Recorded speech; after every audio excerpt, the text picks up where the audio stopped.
नमस्कार मंडळी, तुम्ही कधी गणेश चतुर्थीला चंद्र पाहिलाय का?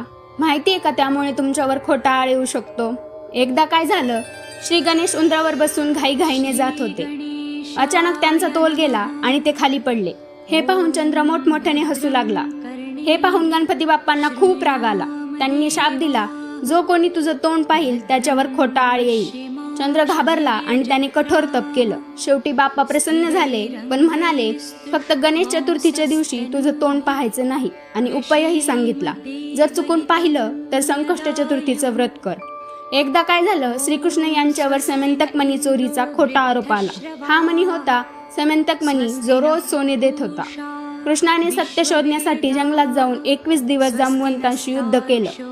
दरम्यान नंद यशोदांनी संकष्ट चतुर्थीचं व्रत केलं आणि बघता बघता कृष्णाला विजय मिळाला.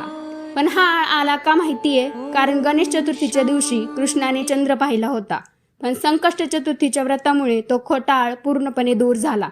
म्हणूनच संकष्ट चतुर्थीचं व्रत केल्याने संकट दूर होतात, गणपती बाप्पांची कृपा मिळते आणि मनोकामना पूर्ण होतात.